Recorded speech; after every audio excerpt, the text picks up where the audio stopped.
மச்சி, ஸ்ரீராம் பேசுகிறேன். ட்ரீட் இருக்கு, பசங்களாம் வந்துரு.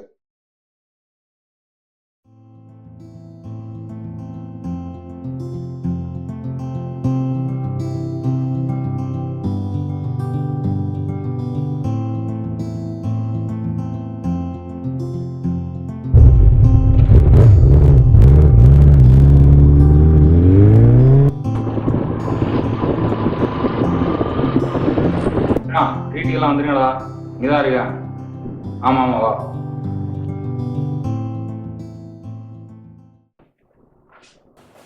டேய் வாடா. ஐடா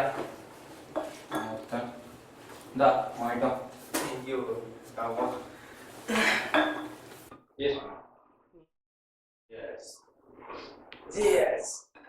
நீ இதெல்லாம் இந்த வயசுல என்ஜாய் பண்ண போறேன். நாளைக்கே சுற்றி போயிட்டு என்ன பண்ணுவேன்? இதெல்லாம் என்ஜாய் பண்ண முடியுமா? அப்புறம் யோகா சொல்ல வர ஃபோன் பண்ணா ஆயிரம் டைம் என்னடா நீ பாட்டி அவன்கிட்ட ஒரு வீடு சொல்லியிருந்தா வரலாமா? தெரியல, நானும் ஃபோன் பண்ணேன், ஃபோனை வைக்கவே மாட்டான்.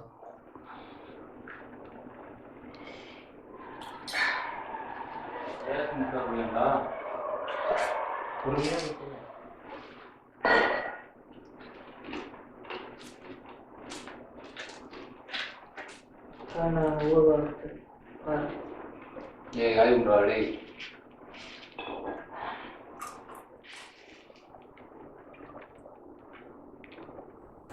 சொல்றா.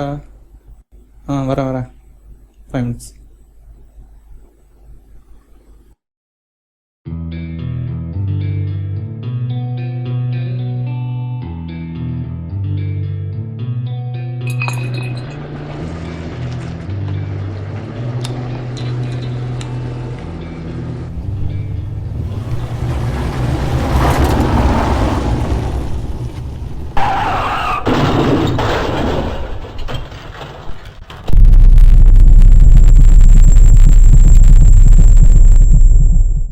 அங்கே போயிட்டுருக்கான்.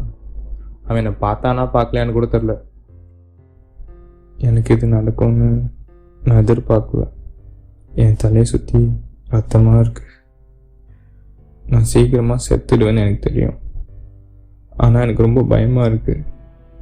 ஒருத்தனுக்கு பயம் அவனோட சாவை சந்திக்கிறது தான். கேடுன்னு தெரிஞ்சும் ஏமா எல்லாரும் குடிக்கிறாங்க. அது அவங்களோட வாழ்க்கையை கெடுக்கிறது இல்லாமல் இப்போ என் வாழ்க்கையும் கெடுத்துருச்சேம்மா. நீங்கள் குடிக்கக்கூடாதுன்னு எனக்கு சொன்ன மாதிரி அவங்க வீட்டில் அவனுக்கு யாரும் சொல்லலை போல. அப்படி சொல்லியிருந்தா நான் நேரம் உயிரோடு இருந்திருப்பேம்மா. எனக்காக அழுவாதீங்கம்மா. இந்த வயசில் ஆக்சிடெண்ட்டில் செத்தா குடிச்சிட்டு ஓட்டிருப்பான் தான் எல்லாரும் சொல்லுவாங்க. நான் கடவுள்கிட்ட வேண்டிக்கிறேன், ஒரு குடிகாரனை பித்துட்டோன்னு உங்களை யாரும் சொல்லிடக்கூடாதுன்னு. சாவறதுக்கு முன்னாடி ஒரே ஒரு கேள்விதாம்மா. நான் குடிக்கல, குடிச்சிட்டு வண்டி ஓட்டல, நான் ஏமா சாகணும்? மது பிற உயிருக்கும் கேடு.